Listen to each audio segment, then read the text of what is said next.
Salut! Alors aujourd'hui j'avais envie de vous parler de vernis marqueur ou de vernis stylo. Ça fait pas très longtemps que c'est sorti et c'est vrai que j'avais envie de le tester, notamment parce que je suis une grande fan de la marque Ciaté. Alors régulièrement dans les commentaires vous me demandez Laurette, c'est quoi ton vernis? Alors généralement c'est des vernis Ciaté, je suis une grande fan. L'autre jour quand j'étais sur le site de Sephora, j'ai remarqué que les calendriers de l'Avent de Ciaté étaient à moins 50%. Alors pour celles qui me suivent sur les réseaux sociaux, vous savez que moi je me le suis acheté à Noël, j'en suis hyper fan, je crois qu'il fait dans les 25 €. Vu la quantité de vernis qu'il y a, de soins pour les ongles, etc., je vous le recommande. Bon, donc vous aurez compris que je suis une grande fan de la marque Ciaté. J'ai passé commande l'autre jour pour ces vernis sur le site Ciaté Londres, parce qu'en fait ils ne sont pas disponibles en France. Les commandes arrivent super vite. J'ai passé ma commande un samedi, j'ai tout reçu le mercredi. Donc, ce qu'il faut savoir sur ces marqueurs, c'est qu'en fait, ça s'applique tout simplement comme un vernis. On nous dit que c'est très facile à appliquer, qu'il suffit d'une couche et qu'ensuite il suffit de mettre donc du top coat. Ensuite, ce qu'il faut savoir, c'est qu'il faut les secouer à peu près 60 secondes. Et pour activer la mine, pour faire en sorte en fait que le vernis arrive jusqu'à la mine, il faut appuyer la mine un certain temps. Ce qu'il vous faut savoir sur ces vernis, c'est qu'il n'y a à peu près que 5 coloris de disponibles. J'ai donc choisi du rouge et du bleu. Donc vernis que j'ai appliqué ici. Je vais vous donner mon avis là-dessus. Alors une fois que la mine est activée, une fois que la mine est imbibée de vernis, il vous suffit de bien appuyer pour étaler la matière. Alors le problème, c'est que ça sèche quand même un peu vite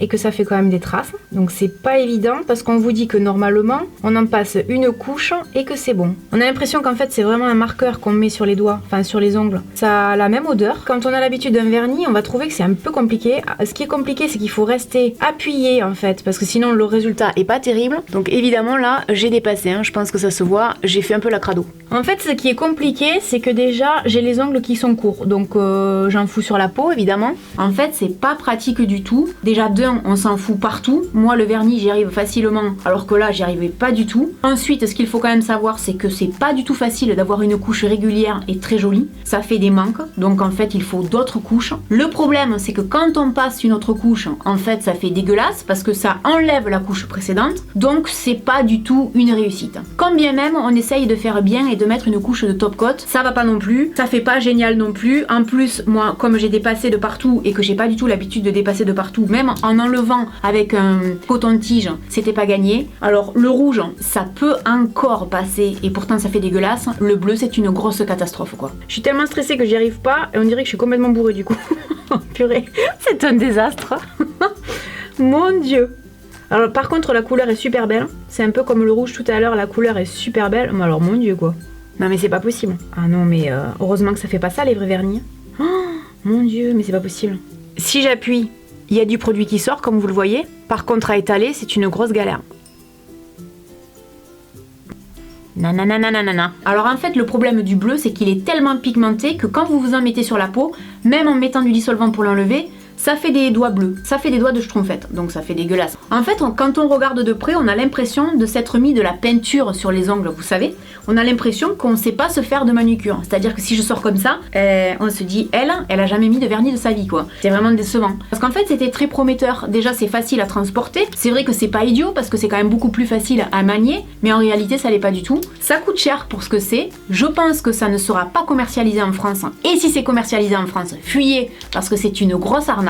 Franchement, moi j'aime pas du tout. Je suis extrêmement déçue parce que Ciaté c'est une marque que j'aime énormément. Et alors là j'ai dépensé 20 € pour rien quoi. Autant vous dire que pour 20 € j'aurais pu quand même avoir plusieurs vernis. En fait à l'heure actuelle ce que j'ai remarqué c'est qu'il y a pas mal de marques qui misaient sur des nouveautés un peu originales on va dire. Et je trouve qu'ils misent tout sur l'originalité. Et en fait quand on gratte un peu le produit, quand on cherche à savoir si c'est vraiment bien, à chaque fois c'est la grosse déception.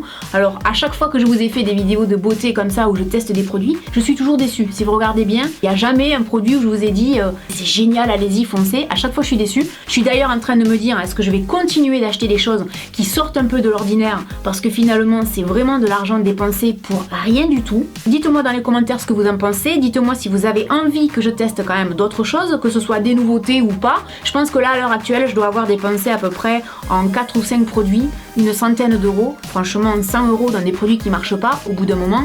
Excusez-moi l'expression mais ça fait chier quand même. Voilà, j'espère que cette vidéo vous aura aidé à faire votre choix, que ça vous aura, je sais pas moi, fait passer un agréable moment en ma compagnie, je ne sais pas. Et puis je vous dis à très bientôt dans une prochaine vidéo. Salut!